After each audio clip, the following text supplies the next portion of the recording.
कक्षा चतुर्थी विषय वैदिक गणित अध्याय 6 भाग 1। नमस्कार। आदर्श शिक्षण संस्थान ऑनलाइन क्लास में आपका सभी का हार्दिक स्वागत और अभिनंदन है। कक्षा चतुर्थी विषय वैदिक गणित का अध्याय है अपना छठा विनकुलम संख्याएं, जिसमें आज का प्रकरण है अपना सामान्य संख्याओं को विनकुलम संख्या में बदलना। सामान्य संख्या जैसे 7, 8, 9, 6 ये सामान्य संख्या, 78, 96 ये सामान्य संख्या है।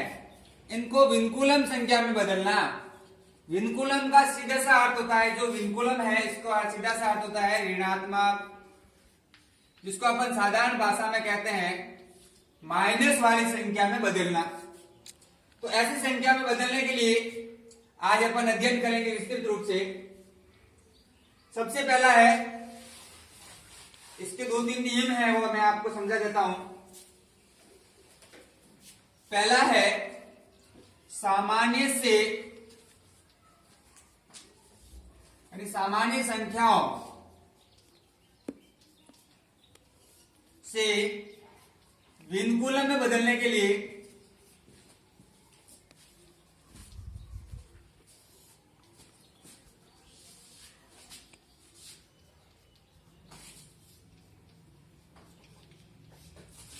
अंकों का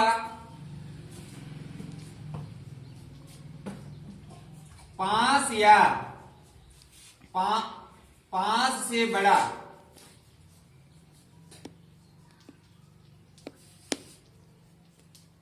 होना जरूरी है।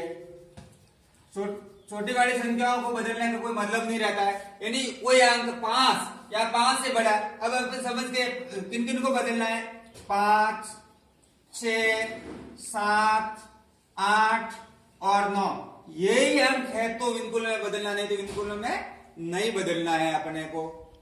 अब दूसरा नियम ये है, प्रथम अंक यानी संख्या का प्रथम अंक होता है 5 या 5 से बड़ा है तो संख्या के आगे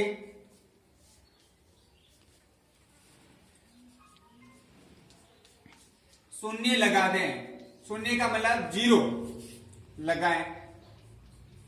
जैसे मैं उदाहरण दे रहा हूं, 7, 8, 9, 6।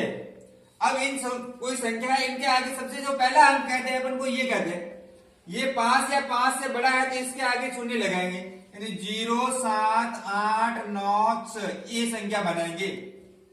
दूसरा उदाहरण दे रहा हूं, 2, 8, 7, 6 है तो यहां पहला अंक 5 से छोटा है तो इसके आगे शून्य लगाने की जरूरत नहीं रहेगी। इन 2 नियमों को सबसे अच्छी तरह से जाने। अब देखते हैं मुख्य नियम। ये तो सामान्य नियम था, अब देखते हैं मुख्य नियम अपन, यानी किसी भी सामान्य संख्याओं को विनकुलम में बदलना। इसके लिए मैं उदाहरण से आपको बता रहा हूं। संख्या सबसे पहले संख्या ले रहा हूं मैं 8, 7। पहला उदाहरण लिया मैंने 8 और 7 यानी 87 होती है संख्या अपन बोलते हैं। इसको अपन विनकुलम में बदलना है, यानी ऋणात्मक संख्या में बदलना। तो सबसे पहले पहला नियम अपना है, इसका पहला अंक इस तरफ देखे, अपना पहला अंक है वो 8 है जो 5 से बड़ा है। तो 5 से बड़ा है तो सीधी सी बात अभी मैंने वो बताई थी आपको, इस जगह 5 या 5 से बड़ा है तो आगे शून्य लगाना है, नई संख्या बनाना, 0, 8, 7 ये नई संख्या बन गई। अब अन्य नियम आता है विनकुलम में बदलने के लिए। अंतिम संख्या जो इकाई अंक का होता है, जिसको अपन सर्वम अंक कहते हैं, सर्वम 10 शेष निखिलम 9, यानी सर्वम अंक को 10 से घटाइए, जो शेष रह रहे हैं उनको 9 से घटाइए। पहला इस तरफ से इकाई अंक है उसको 10 में से घटाना, और बाकी वाले जितने भी अंक है उनको 9 में से घटा दीजिए। यानी इसको 10 में से घटाएंगे अपन तो 10 में से घटाने पर शेष रहेगा वो 3 रहेगा। 3 रहेगा तो इसका मतलब इसको 10 में से घटाया 3 रहा है तो ये 10 से 3 कम है, इसके ऊपर विनकुलम लगा दीजिए। यानी जो 7 है वो 10 से 3 कम है। विनुकुलम का अर्थ ये होता है। उसी प्रकार इसको घटाएंगे 9 में से। पहला अंक इकाई अंक 10 में से, अन्य सभी अंक 9 में से। इसको 9 में से घटाएंगे तो 9 में से कितना कम है? 1, यानी 8 है, 9 से 1 कम है तो 9 से 1 कम। और शेष जो अंतिम अंक है अपना, जो इस तरफ से प्रथम अंक मानते हैं, इसका 1 अधिक कर दीजिए, यानी शून्य का 1 अधिक कर देंगे अपन। अब जो नई संख्या बनती है, शून्य का 1 अधिक 1, विनुकुलम का 1 और विनुकुलम के 3। अब इसको कैसे पढ़ेंगे अपन? ये संख्या है 100 से 13 कम। 100 से ये विनुकुलम को बढ़ता है कम, यानी 100 से 13 कम है। ये देख लो आप, 87 होते हैं वो 100 से 13 कम होते हैं। इस प्रकार अपन 87 का जो विनुकुलम में बदलते हैं तो 1 विनुकुलम 1 विनुकुलम 3। अन्य उदाहरण ले रहा हूं, 3 अंकों वाला लेता हूं, 7 6 8। अब देखते हैं यहां पर ये अंक है अपना, प्रथम अंक है वो 5 से बड़ा है, इसके आगे शून्य लगा हुआ, शून्य लगा दिया। इस संख्या को वैसा वैसा लिखो, 7 6 8। अब बात होती है इकाई अंक को 10 में से बदलो और शेष अंकों को 9 में से बदलो। इसको 10 में से बदलेंगे, यानी 10 में से घटाएंगे तो 10 से ये कितने कम है? 2, तो इसका अर्थ हो गया 10 में से 2 कम। बाकी वालों अंकों को 9 में से घटाओ तो ये 9 से 3 कम और ये 9 से 2 कम। और जो अपना प्रथम अंक है इसका 1 अधिक कर देंगे, शून्य का 1 अधिक करेंगे तो ये हो जाएगा शून्य का 1 अधिक 1, विनुकुलम के 2, विनुकुलम के 3 और विनुकुलम के 2। यानी संख्या है अपने पास 768 है, वो 1000 से 232 कम है। इस प्रकार अपन बड़ी संख्याओं को छोटी संख्या, यानी जो बड़े अंक थे 7 8 7 से 8 बड़े बड़े अंक थे, उनको अपन छोटे छोटे अंकों में बदल दिया। अन्य उदाहरण ले रहा हूं, छोटे बड़े अंकों को लेता हूं अभी। जैसे तीसरा उदाहरण ले रहा हूं मैं, 3 8 9 6। ये उदाहरण लिया मैंने अभी। तो अब देखते हैं, सबसे पहले देखना अपना वो शून्य वाला नियम देखना है। तो शून्य वाला नियम देखते तो ये अंक, पहला अंक है वो 5 से छोटा है, 5 से छोटा है तो बदलना ही नहीं, आगे तक शून्य लगाना ही नहीं है। जब शून्य नहीं लगाना तो अपन सीधा बदलना शुरू करेंगे, यानी इसको 10 में से घटाएंगे, बाकी वालों को 9 में से घटाएंगे, लेकिन प्रथम अंक का 1 अधिक करेंगे। जो प्रथम अंक अपन 0 लाते थे उसका 1 अधिक करेंगे। तो ये जो स है इसको 10 में से घटाओ, 10 में से घटाएंगे तो ये हो जाएगा 4, यानी 10 से ये 4 कम। अब ये 9 में से घटाएंगे, अब 9 में से 9 गया, अपन क्या लिखेंगे? 9 में से 9 गया, पीछे रह गया 0 और विनुकुलम जो गलत है, यानी 0 एक ऐसा पूर्णांक है जो न तो माइनस का होता है न प्लस का होता है, यानी न तो धनात्मक होता है न ऋणात्मक होता है। शून्य अपने आप में स्वतंत्र पूर्णांक होता है, इसके ऊपर विनुकुलम का निशान नहीं लगाना, कभी भी भूल कर भी नहीं लगाना। इसको 9 में से घटाएंगे तो हो जाएगा 1 और इसका 1 अधिक करो, यानी 3 का 1 अधिक।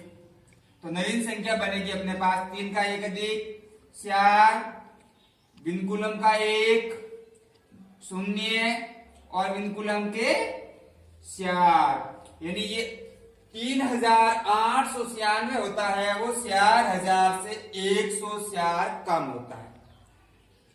अभी एक अन्य उदाहरण ले रहा हूं, यानी 20 में जब विनुकुलम आ जाए, 20 में कोई छोटा अंक आ जाए, जैसे 3 8 7 2 6, इतनी बड़ी संख्या आ गई और इनको अपने को विनुकुलम में बदलना है। तो सबसे पहले देखो इन अंकों को, देखो ये 3 है, इसको नहीं बदलना, क्योंकि मैंने अभी लिखा था किस किस को बदलना है, 5 6 7 8 9, इन्हीं को बदलना है, 4 अंकों को। 8 है जो बदलना पड़ेगा, बड़ी इसमें आ रहा है, 7 है वो भी आ रहा है, बदलना पड़ेगा। 2 है उसको नहीं बदलना क्योंकि इसमें नहीं आ रहा है, और स है वो बदलना है। तो क्या करेंगे, अंतिम अंक को 10 में से घटाना और आगे वाले अंक 10 में से घटाने में अगर जो अंक 5 से छोटे हैं उनका एक अधिक करना है। इसको 10 में से घटाओ, 10 में से घटाएंगे तो हो जाएगा विनकुलम का स्यार, यानी ये 10 से स्यार कम है। अब ये 5 से छोटा अंक आ गया, जब छोटा अंक आ ही जाता है तो इसका एक अधिक कर लो, यानी 2 का एक अधिक। एक बार प्रक्रिया पूरी, यानी एक बार एक अधिक करते हैं प्रक्रिया पूरी हो जाती है। वापस क्या करना, अभी आपके दिमाग में होगा इसको 9 में से घटाएंगे, नहीं 9 में से नहीं घटाना। जब एक बार एक अधिक कर लेते हैं ना तो वापस उसको 10 से शुरू करिए, यानी वापस इकाई अंक वाला नियम लगाइए, इसको वापस 10 में से घटाइए। 10 में से घटाएंगे तो ये हो जाएगा 3 का विनकुलम। अब दूसरा अंक आ रहा है, एक बार 10 में से घटाइए, दूसरा अंक आ रहा है, यानी इसको 9 में से घटाना पड़ेगा। 9 में से घटाएंगे तो ये 1 आ जाएगा, यानी 8 का मतलब होता है 9 से 1 कम। अब ये अंक वापस जो 5 से छोटा आ गया, 5 से छोटा आ जाता है तो क्या करते हैं, इसका एक अधिक कर लेते हैं। एक अधिक कर लेंगे 3 का एक अधिक, तो अंक हो जाएगा, नवीन संख्या बनेगी 3 का एक अधिक 4, विनकुलम का 1, विनकुलम के 3, और ये 3 बन जाएगा यानी 3 और विनकुलम का 4। अब इसको कैसे पढ़ेंगे, यानी ये संख्या है इकाई, दहाई, सैकड़ा, हजार, 10,000, 40,000 से 1,300 कम, 30 अधिक और 4 कम, यानी इसको 38,726 को अपन लिख सकते हैं। 40,000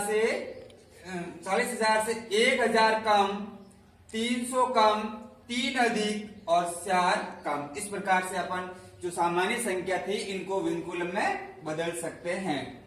अभी मैं आपको कुछ हल करने के लिए प्रश्न दे रहा हूं।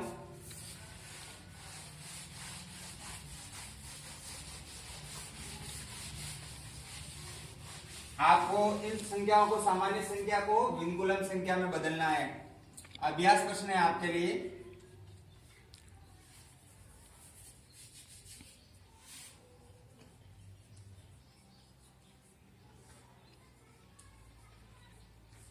पहला है 7, 8, 6 और 7।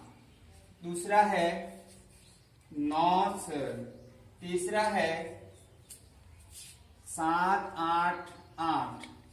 चौथा प्रश्न है आपके लिए